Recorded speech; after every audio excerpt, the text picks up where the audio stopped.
Hello guys, good morning. Morning sir. आज दिवाली है और आज दिवाली का शुभारंभ हो रहा है और आज ही हम लोग कुछ नया लेकर आए हैं जिसका नाम है चैप्टर 6, मतलब क्लास 10th का मैथमेटिक्स स्टार्ट कर रहे हैं। और चैप्टर का नाम क्या है? त्रिभुज। चैप्टर का नाम क्या है बेटा? त्रिभुज। आप लोग को बताएंगे आज कि हम लोग कुछ अच्छे दिनों में भी अच्छे चैप्टर को स्टार्ट करते हैं जिससे क्या हो, एक पॉजिटिव वाइब्स आएगा और पॉजिटिव वाइब्स आने से क्या होगा कि हमारा वो चैप्टर बिल्कुल का बिल्कुल समझ आ जाना चाहिए। ये चैप्टर पहले देखो, इसका सारांश बताते क्या है। सो इस चैप्टर में ये आपको बताने का प्रयास करेंगे कि जो विद्यार्थी लिखने में, जो विद्यार्थी प्रैक्टिस करने में अगर अपने आप को सक्षम रखते होंगे उसके लिए चैप्टर बहुत बहुत अच्छा के लिए है, बहुत अच्छा है। बट जो विद्यार्थी सोचते हैं कि हम यहाँ पे बोर्ड में यहाँ बताया जा रहा है और हम अपने माइंड में एक बार खाली देख लिए, फिर दोबारा कभी पढ़ना नहीं है, कभी दोबारा कॉपी में नोट नहीं करना है, कभी दोबारा कॉपी में उसको रिवीजन नहीं करना है, उसके लिए चैप्टर बिल्कुल हार्ड है। हमें भी क्लियर बता दे रहे। ईजी किसके लिए? जो इस चैप्टर को बार बार रिवीजन करेगा, बार बार रिवीजन करेगा, उसके लिए ये चैप्टर बिल्कुल आसान है। बट मैं आपको एक चीज़ कहना चाहता हूँ कि मैं इस प्रकार आपको पढ़ाऊँगा कि क्लास में ही सारा क्वेश्चन लर्न करवा दूँगा, मतलब उसका जो कॉन्सेप्ट होता है वो लर्न करवा दूंगा। और जब आप रिवीजन करोगे तो आपका डबल कॉन्सेप्ट आपके माइंड में जाएगा और आप बनाने में सक्षम हो सकेंगे। सो वीडियो को लास्ट तक देखते रहिएगा और अगर अच्छा लगे तो शेयर भी कीजिएगा और लाइक भी कीजिएगा। तो आज स्टार्ट कर रहे हैं हमारा class 10th subject math chapter 6। Chapter का नाम है त्रिभुज। तो सबसे पहले हम हमेशा बताते हैं कि चैप्टर को स्टार्ट करने से पहले हम बताते हैं बेसिक। क्या बताते हैं? बेसिक। तो चैप्टर को स्टार्ट करते हैं और बताते हैं बेसिक के बारे में। आप लोग दोनों को लिखना है 9, 10 और एक बढ़िया कॉपी में लिखना। हो सके कॉपी अगर रफ आ जाया हो तो आप रफ में लिख लीजिए, बट घर में जाकर फेयर कर लीजिएगा। आज बेसिक स्टार्ट करते हैं। त्रिभुज, सबसे पहले नाम आता है त्रिभुज। अरे त्रिभुज का मतलब क्या होता है? जिसका कितना कोण होता है? जिसका कितना कोण होता है? 3 कोण होता है। और 3 कितना होता है? भुजा होता है। अब जरा गौर करो, जरा गौर करना। देखो, क्या त्रिभुज एक प्रकार के होते हैं क्या? नहीं। सोच के देखिए, क्या त्रिभुज एक प्रकार के होते हैं? नहीं, त्रिभुज बहुत प्रकार होते हैं। जैसे एक पढ़े थे हम लोग समबाहु त्रिभुज। क्या कभी पढ़े समबाहु त्रिभुज? बोलिए एक बार, क्या पढ़ते हम लोग? समबाहु त्रिभुज। समबाहु। अभी पूछेंगे आपसे हम। सेकेंड पढ़ते बच्चों जिसका नाम क्या है? समद्विबाहु। क्या पढ़ते बच्चों? हाँ, समद्विबाहु त्रिभुज पढ़ते हैं। और एक क्या पढ़ते हैं और बोलिए? थर्ड नंबर पढ़ते हैं, इसको बोलते हैं विषम बाहु। क्या पढ़ते हैं? बोलिए ना, विषम बाहु त्रिभुज। क्या किसी को इसमें दिक्कत है? अब आपको डायग्राम के साथ बताने का प्रयास करते हैं। डायग्राम में आप लोग समझने का प्रयास कीजिए। जब बोलेंगे समबाहु त्रिभुज, क्या बोलेंगे? समबाहु त्रिभुज। तो सम का मतलब क्या होता है? सेम। उसका मतलब है कि भैया जितने भी भुजा होंगे और जितने भी एंगल होंगे वो सारे के सारे क्या होंगे? सेम। ये सेम, ये सेम और ये सेम। अरे आया कि नहीं आया? ये एंगल 60 का है तो ये एंगल भी 60 का है, ये एंगल भी कितना होगा? और हम जानते हैं बच्चों, जरा गौर फरमाइएगा आप लोग और बी फोकस इधर ध्यान दीजिए। जब तक हम नहीं बोलेंगे लिखने तब तक लिखना नहीं है आप लोग को, इसलिए ध्यानपूर्वक समझिए पहले। हो सकता है कि ये कॉन्सेप्ट आपके लिए महत्वपूर्ण हो और यही कॉन्सेप्ट आपके एग्जाम में भी आ सकता है, इसलिए थोड़ा ध्यान समझिएगा। हम क्या बोले? समबाहु त्रिभुज, जिसको बोलते हैं इक्विलेटरल ट्रायंगल। क्या बोलते हैं? आपको बता देते हैं, इसको बोलते हैं इक्विलेटरल। क्या बोलते हैं बच्चा? Equilateral triangle. Equilateral, equilateral. तो इक्विलेटरल ट्रायंगल क्या है बताओ? इक्विलेटरल ट्रायंगल क्या होता है कि अगर ये 60 डिग्री का है तो ये भी 60 डिग्री का होगा और ये भी कितना होगा? 60 डिग्री। नहीं आया? इसका मतलब क्या समझ में आया तुम्हें कि समबाहु का मतलब कोण भी बराबर होना चाहिए और हमारा भुजा भी बराबर होना चाहिए। क्या त्रिभुज एक प्रकार के होते हैं या 3 प्रकार होते हैं? पहला समबाहु, दूसरा तीसरा आ गया। आप लोग भी बोलने का प्रयास कीजिए, जितना बार बोलिएगा उतना आपके लिए बेस्ट होगा। अब आपको दिखाते हैं समद्विबाहु। क्या बोलेंगे? अब बताइए, समद्विबाहु का मतलब 2। क्या बोलिएगा? 2। जिसकी 2 भुजा आपस में बराबर हो उसे क्या बोलते हैं? देखिए ध्यान से, क्या आपको 2 भुजा बराबर नजर आ रहा है कि नहीं आ रहा है? देखिए ये भुजा बराबर है क्या? ये भुजा इसके बराबर है क्या? नहीं है। इसका मतलब क्या हो गया? इसका मतलब होता है कि समद्वि बाहु में क्या होता है, जिसमें दो भुजा बराबर होता है, तीसरा भुजा उसके बराबर नहीं होता है। और थर्ड आपको दिखाते हैं हम।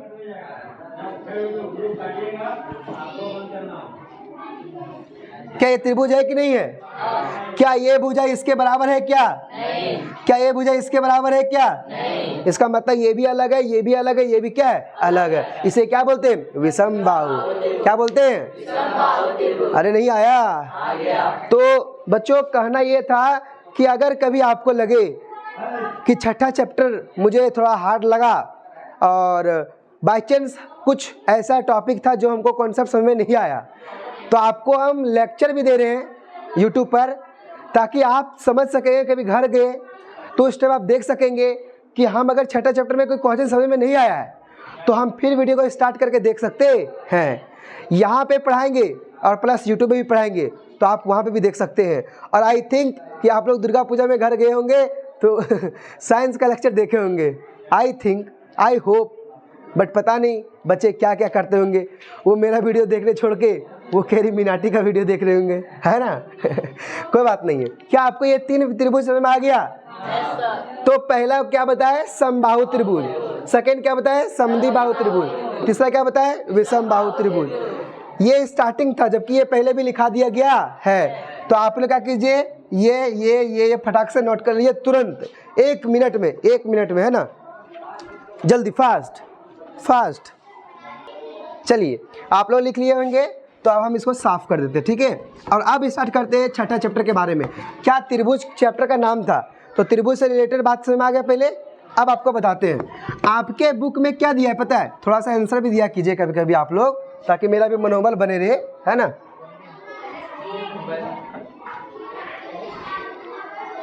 क्या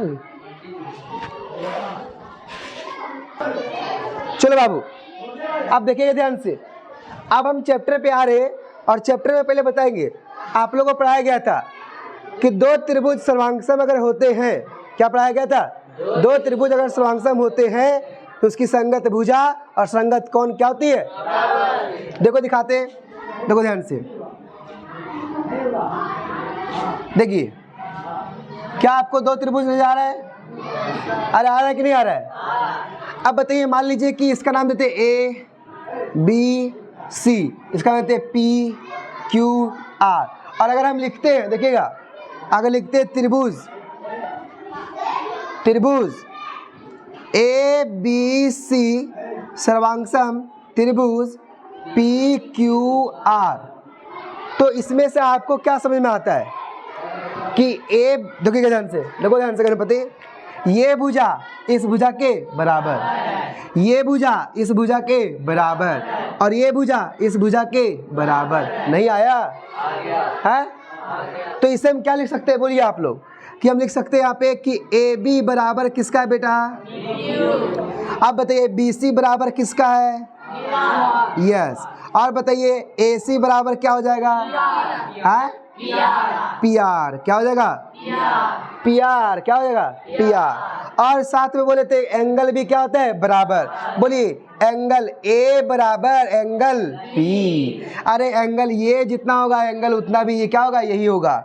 अब बोलिए एंगल बी बराबर एंगल क्या हो जाएगा? क्यू। अरे नहीं आया? एंगल हो जाएगा क्यू। अगला बोलिए एंगल सी बराबर एंगल क्या हो जाएगा? आ। एंगल क्या हो जाएगा? आ। अब देखो ना मुस्कान, आप सोचिए कि इसमें एक गो दिए, इसमें दो गो दिए, इसमें तीन गो दे दिए, तो जान रही है तीन गो क्यों दिए? सो क्यों बोलिए? मतलब ये कौन के बराबर ये है। अगर मतलब एक दे देंगे तो फिर देखो ये भी और ये भी हो जाएगा, तो ये सब हो सकता है कभी? क्या नहीं।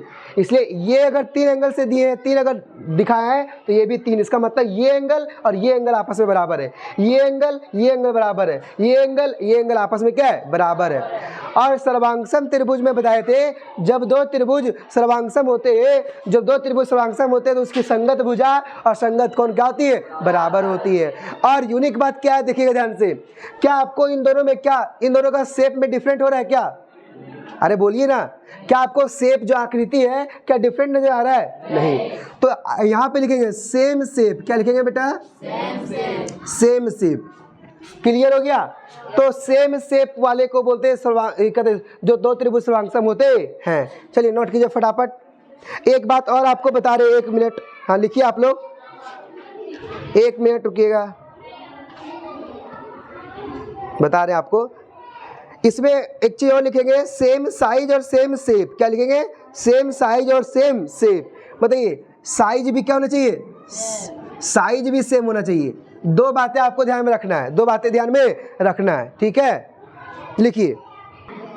चलिए अब आपको दिखाते हैं, ये हो गया सर्वांगसम के बारे में। किसके बारे में? अरे लिख लिया कि नहीं लिख लिया? ये लिख दिए सर्वांगसम के बारे में। लेकिन अब आपको हम पढ़ाएंगे समरूपता के बारे में। किसके बारे में? क्योंकि आपके जो ये चैप्टर है वो सर्वांगसम के बारे में तो बात करता है, बट प्रश्न में क्या बात करता है? समरूपता के बारे में। किताब उल्टा के देखिएगा तो समरूपता नजर आएगा। तो आप बात करेंगे समरूपता के बारे में। क्या बात करेंगे? समरूपता। अरे बोलिए ना, किसके बारे में? समरूपता। ठीक है, समरूपता क्या कहता है देखना, ध्यान से गौर करना। इसमें एक चीज ध्यान देना, इसमें देखना सेम शेप क्या होना चाहिए?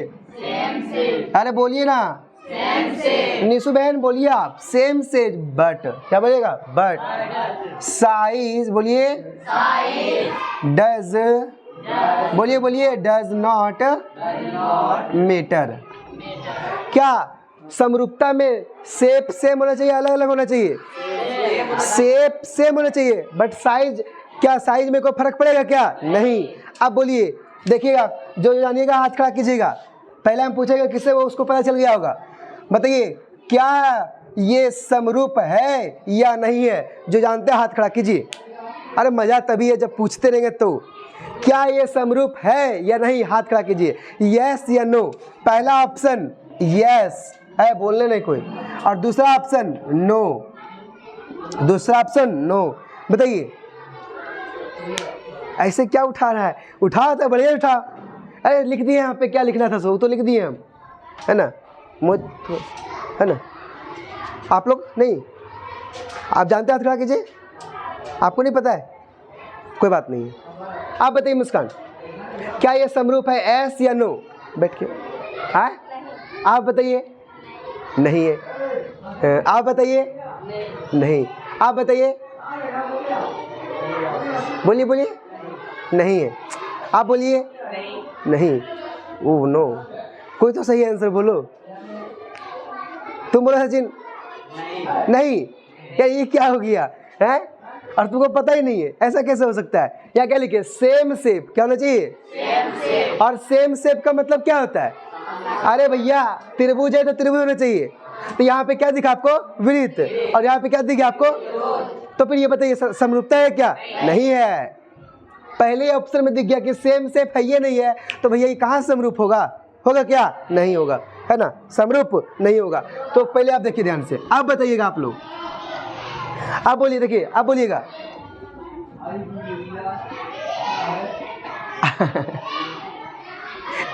आप सबका हाथ खड़ा होना चाहिए। अब बताइए क्या समरूप है या नहीं है? हाथ खड़ा कीजिए, आपको पता चल जाएगा दिमाग में किसा कॉन्सेप्ट गया कि नहीं गया। ठीक है, आप बताइए, आप बताइए, आप बताइए, आप बताइए। अरे ये कहाँ से होगा? छोटा बड़ा दिख रहा है। सेम शेप होना चाहिए, साइज छोटा बड़ा हो तो कोई दिक्कत नहीं है। अब बताइएगा क्या ये सर्वांगसम है? कौन कौन हाथ खड़ा कीजिए। सर्वांगसम ए नंबर में एस और बी नंबर में नो। जो जानते हैं हाथ खड़ा कीजिए। क्या ये सर्वांगसम है? बताइए, बस इतने कोई जो गलत सही बोलना आपको। एक अरे ऑप्शन 2 को दिए, 4 थोड़े दिए। आप बोलिए ये एस या नो? यस। आप बताइए नो। आप बताइए, अपना से बोल रहे हैं सर। आप बताइए, आप बताइए, आप बताइए। यस। आप बताइए, आप बताइए, आप बताइए नो। अब नो क्यों नहीं बोले, क्यों बोले नो, क्यों बोले बताइए? क्योंकि हमने लिखा है सर्वांगसम होने के लिए सेम होना चाहिए और साइज भी क्या होना चाहिए, सेम होना चाहिए। जब आपके सामने लिखा रहेगा और उसके बाद भी पूछ रहे फिर भी गलत कर रहे हो। अब सोच के देखो वहाँ पे क्या लिखा हुआ रहेगा, क्या नहीं रहेगा। यहाँ सामने लिखा हुआ इसलिए यहाँ छुपे हुए थे में से, ताकि यहाँ चीज़ ना दिखे। अरे ऐसे पूछे आपको हम, तो आज रखिएगा। अब आए नीसू बहन, आप इधर ध्यान दीजिए। क्या रखिएगा, अगर सेम शेप हो और सेम साइज भी हो तब वो क्या कहलाता है? अब बोलिए, अगर सेम शेप हो और साइज आगे पीछे हो, छोटा बड़ा हो, तो कोई दिक्कत वाली बात नहीं है, तो वो क्या कहलाएगा? कोई दिक्कत? पहले ये 2 वर्ड क्लियर हो गया। अब एक क्वेश्चन करेंगे, देखिए ध्यान से। हमको तो इसका बताना ही बताना है, बट एक कॉन्सेप्ट पहले समझिए। अब देखिएगा, अब मजा आएगा। क्वेश्चन है ये, देखिएगा स्टेटमेंट 1 है, स्टेटमेंट 2। स्टेटमेंट 1 है और ये स्टेटमेंट 2 है, ठीक है? देखिएगा कैसे लिखे लिखे है ना, सारे ऐसे लिखते हैं। सर्वांगसम त्रिभुज, सर्वांगसम त्रिभुज, देखना सर्वांगसम त्रिभुज समरूप हो सकते हैं। कोई नहीं बोलेगा, अपना थाउट रखना। और स्टेटमेंट 2 समरूप त्रिभुज सर्वांगसम हो सकते हैं।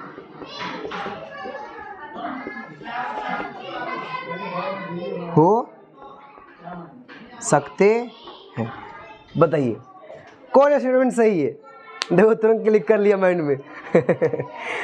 Statement 1, statement 2। तो मुस्कान भी खड़ा हो गई। सर्वांगसम त्रिभुज समरूप हो सकते हैं या समरूप त्रिभुज सर्वांगसम हो सकते हैं? अच्छा आप बताइए हसलिन, स्टेटमेंट 1 या स्टेटमेंट 2? स्टेटमेंट सही है। अच्छा ठीक है, आपका स्टेटमेंट सही करना है। उसके बाद आप बताइए निशु, पहला ही सही है, ठीक है। आप बताइए पहला, आप बताइए, सुन के बता रहे क्या? नहीं, ठीक है। आप लोग बताइए, सबका 1 है? किसी का 2 है तो हाथ खड़ा कीजिए। नहीं, आप सोचो क्यों? सर्वांगसम त्रिभुज समरूप हो सकते हैं। आप तो ये नहीं बोले थे क्या साइज यहाँ बराबर भी तो हो सकता है? अरे साइज बोला डज नॉट मैटर, तो साइज का मतलब बराबर भी हो सकता है, छोटा भी हो सकता है, बड़ा भी हो सकता है। उसका मतलब सर्वांगसम त्रिभुज, ये त्रिभुज समरूप हो सकते हैं। बट क्या समरूप त्रिभुज सर्वांगसम हो सकते हैं क्या?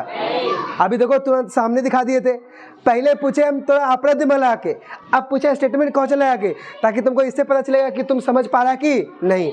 मतलब ये क्वेश्चन अगर सबको समझ में आ गया, इसका मतलब है सर्वांगसम और समरूप में किसी को दिक्कत नहीं। तो ये स्टार्टिंग बेसिक था, सिर्फ भगाना रहेगा तो 6.1 अभी खत्म हो जाता मेरा, नहीं समझा?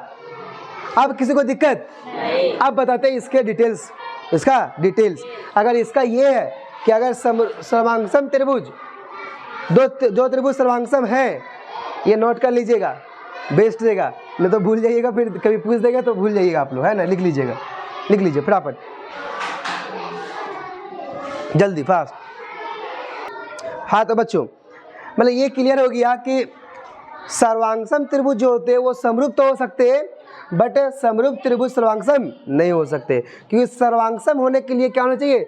शेप सेम होना चाहिए और साइज भी करना चाहिए, सेम होना चाहिए। दोनों सेम अगर है तो हम कहेंगे उसको सर्वांगसम, और अगर सिर्फ शेप सेम हो और साइज का डजन मैटर है तो क्या बोलेंगे? वो समरूप है। ओके, अब समरूप को लिखते, देखो ध्यान से, देखो ध्यान से। मान लो थोड़ा सा बड़ा कर देते इसको, ठीक है? किसी को दिक्कत? थोड़ा और बड़ा कर देते हैं, दिखा देते हैं अच्छा से, ठीक है। इसका नाम दो ABC, इसका नाम दो PQR। किसी को दिक्कत नहीं। अब देखो ध्यान से, पहले तुम्हारा दिमाग खोल दिए, पहले तुम लोग का दिमाग पहले खोल दिए। अब जो लिखेंगे वो क्या है कि कॉन्सेप्ट आएगा क्वेश्चन में, वो क्वेश्चन बनाने में समय आएगा। देखो अब बोलेंगे, देखो ध्यान से, हम लोग पढ़ते थे कि 2 सर्वांगसम त्रिभुज जब होते हैं तो क्या होता है? उसकी संगत भुजा और संगत कोण क्या होती है? अरे किसी को नहीं आ रहा तो बोलिएगा, हमको बताएंगे फिर से उसको हम। ऐसा किसी को प्रॉब्लम हो रहा है क्या? नहीं। निशु आपको हो रहा है क्या? तो फेस से लग रहा है कि थोड़ा प्रॉब्लम हो रहा है। ऐसा फेस बनाओ ताकि हमको लगे कि आपको भी आ रहा है, ऐसा होना चाहिए ताकत आपके अंदर। चलिए, इसमें क्या होता है, सर्वांग समरूप को दिखाने के लिए ऐसे करते हैं, दिख रहा है कि नहीं दिख रहा है? सर्वांगसम दिखाने के लिए ऐसे करते हैं और समरूप दिखाने के लिए ऐसे करते हैं। जरा देखिएगा, अब यह लिखेंगे त्रिभुज ए बी सी, बोलिए समरूप, जोर से, त्रिभुज ए बी सी समरूप त्रिभुज पी क्यू आर। नहीं आया? अब गौर फरमाइएगा, यहाँ पे बोलेंगे, यहाँ पे बोलेंगे कि एंगल ए बराबर एंगल ए बराबर एंगल पी, एंगल ए बराबर एंगल पी, एंगल ए बराबर एंगल पी, और एंगल बी बराबर एंगल क्यू। अरे बोलिए ना, एंगल बी बराबर एंगल क्यू, और एंगल सी बराबर एंगल आर, एंगल सी बराबर एंगल आर। नहीं आया? अब तो बोलिएगा कि भैया कि आपने तो सेम कर दिया, यहाँ पे भी तो एज इट इज वही था और यहाँ पे भी एज इट इज वही था, फिर अंतर क्या हुआ? अंतर क्या हुआ? तब बोलेंगे आपको कि अंतर देखने के लिए हमारे वीडियो में बने रहें, और बने रहिएगा तो पता चल ही जाएगा। अब यहाँ लेते हैं हम लोग कि ए बी बराबर क्या था? P Q. अरे ए बी बराबर पी क्यू, तो यहाँ बराबर नहीं, यहाँ रेशियो में बराबर होता है। क्या होता है? रेशियो में। अब बोलिएगा ए सी बराबर, बोलिए ना, नहीं सॉरी, ए बी बराबर क्या बोलिएगा?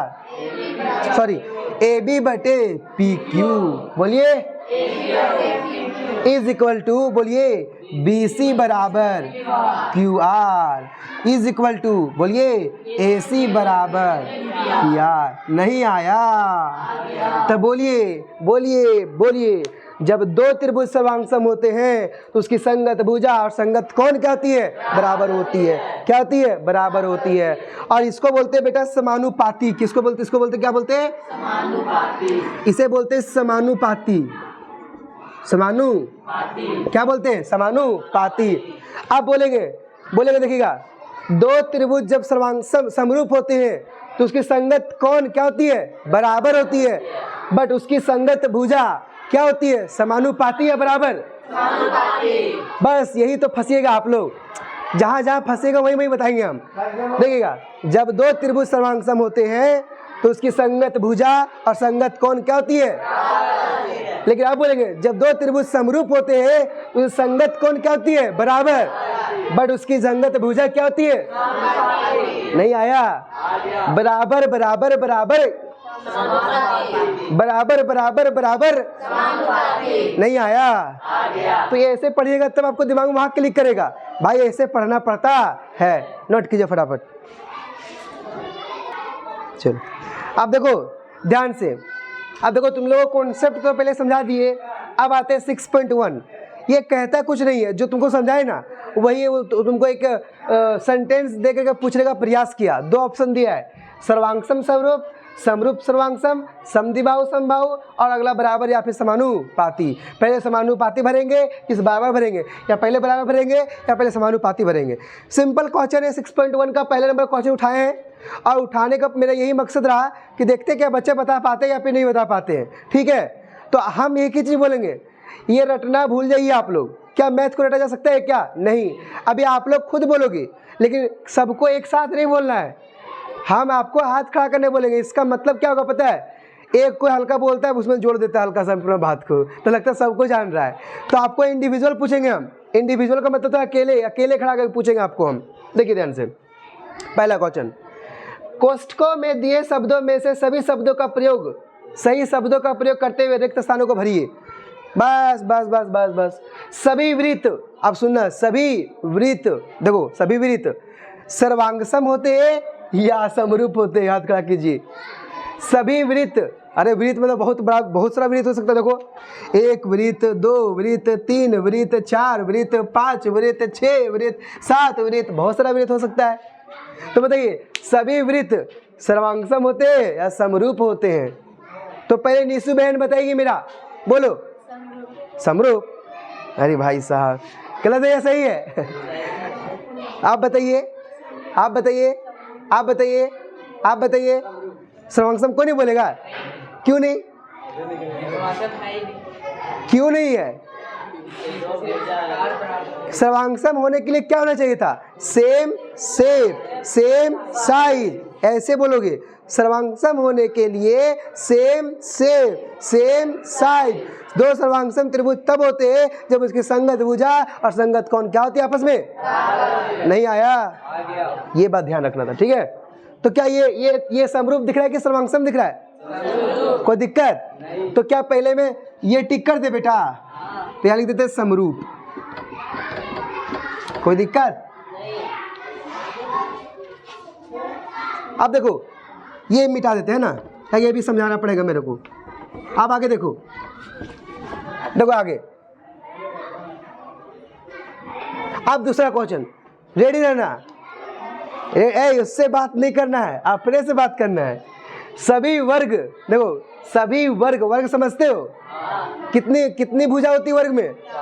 हाँ, कितने डिग्री का एंगल होता है? हाँ, सभी वर्ग होते हैं समरूप या सर्वांगसम। बोलिए।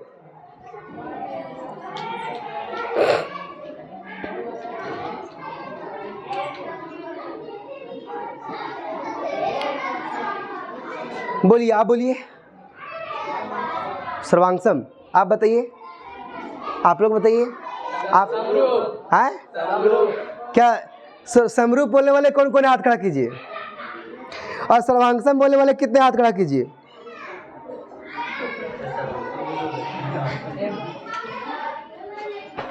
समरूप, ठीक है। जिसका समरूप था उसका क्या है? सही है। क्यों? अभी तो यहाँ जस्ट सभी विपरीत, तो सभी यहाँ पे क्या होगा? हाथ रखिएगा, ठीक है। क्लियर हो गया?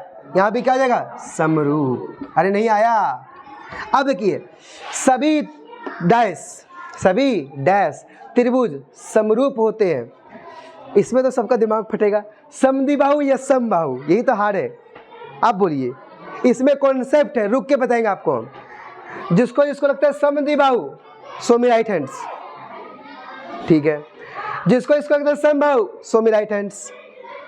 हम पूछेंगे डिटेल्स क्यों, ऐसा नहीं तो ऐसे उठा देना खाली, है ना। चलिए आप बताइए, आप, हाँ हसनैन बताइए आप, समबाहु क्यों बोले आप?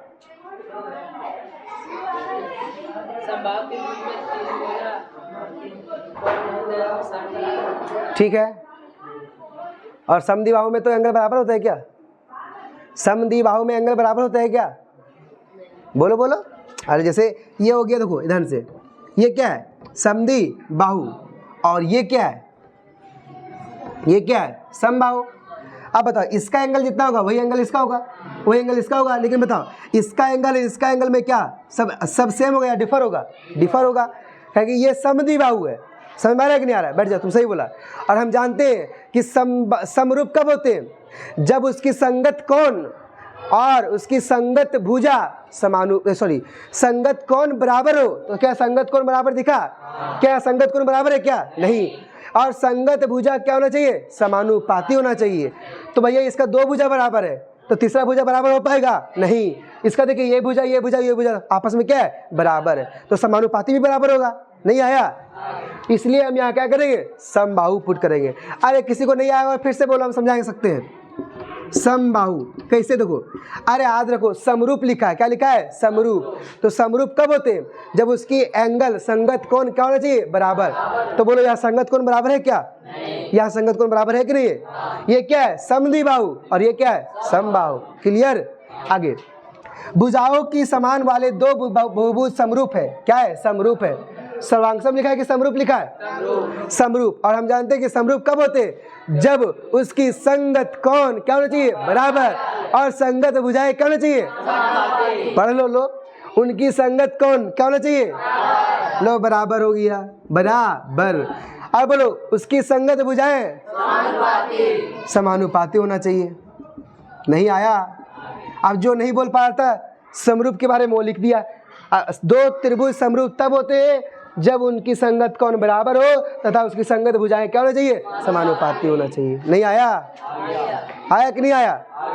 बस this is the concept for all chapter. ये था आपका टोटली। तो क्या लगा आपको? क्या समझे? इससे पता चलता है क्या? कि हम जो कॉन्सेप्ट समझे वो मुझे दिमाग में लॉड हो गया, दिमाग में लॉड हो गया। और सोचो कि जो 9th क्लास के बच्चे हैं वो अगले साल फिर पढ़ेंगे और अभी इतना आ जाएगा तो अगले साल कितना आएगा, एकदम टिप्स पे ला देंगे, टिप्स पे, है ना। तो क्लास 10th के विद्यार्थी हम पूछना चाहेंगे, एनीवन, किसी को डाउट है तो शो मी राइट हैंड्स, किसी को नहीं, चलिए लिख लीजिए आप लोग। चलिए अब ये आपको समझ में आ ही गया होगा, इसको साफ कर दे बच्चों। चलिए अब हम स्टार्ट करते हैं इसका 6.1 का सेकंड नंबर क्वेश्चन। और सेकंड नंबर क्वेश्चन उतना हार्ड नहीं है जितना आप सोच रहे होंगे, है ना। देखिए, अच्छा आप लोग एक चीज बताइए, जब आप लोगों को कॉन्सेप्ट समझ में आ जाता है और जब आप उत्तर देते हो तो अंदर से महसूस होता है कि नहीं भाई मैंने आंसर दिया, ऐसा महसूस होता है, लगता होगा कि भाई कॉन्सेप्ट जब समझ में आता है तो आंसर जब देते हैं तो अंदर छाती फूल जाता है, फूलता है कि नहीं फूलता है। वैसा हम लोग के पास भी होता है, जब हम लोग भी पढ़ते हैं ना और जब सर कॉन्सेप्ट बता दिए और क्वेश्चन देते हैं और सेकेंडों में आंसर जब देते हैं ना तो सर बोलते हैं, सर हम लोग देते हैं तो हम लोग अंदर से एक सहानुभूति आता है कि भाई हम लोग कुछ समझ रहे हैं, क्लास आए तो फायदा हो रहा है, अन्यथा घर में सोए भी रह सकते हैं, ठीक है। चलिए सेकंड नंबर क्वेश्चन क्या है, थोड़ा बुक दीजिएगा। सेकंड नंबर क्वेश्चन आपका है, निम्नलिखित युग्मों के दो भिन्न उदाहरण दीजिए। कितना बोला, दो भिन्न, भिन्न बोला है कि समान बोला है, भिन्न बोला है। अब जब भिन्न बोला है बच्चों देखिएगा, भिन्न, सेकंड नंबर क्वेश्चन भिन्न पूछा है, भिन्न भिन्न, भिन्न और भिन्न, ठीक है, भिन्न और भिन्न, दो पूछा, कितना, दो। पहला बोला है समरूप आकृतियां, पहला क्या बोला है, समरूप आकृतियां, ठीक है। अब देखिए दो भिन्न भिन्न बोला, दो भिन्न भिन्न और समरूप होना चाहिए, क्या होना चाहिए, समरूप। तो बताइए एक को मान लेंगे, मान लो कि एक वृत्त 4 सेंटीमीटर का, एक वृत्त 4 सेंटीमीटर त्रिज्या वाला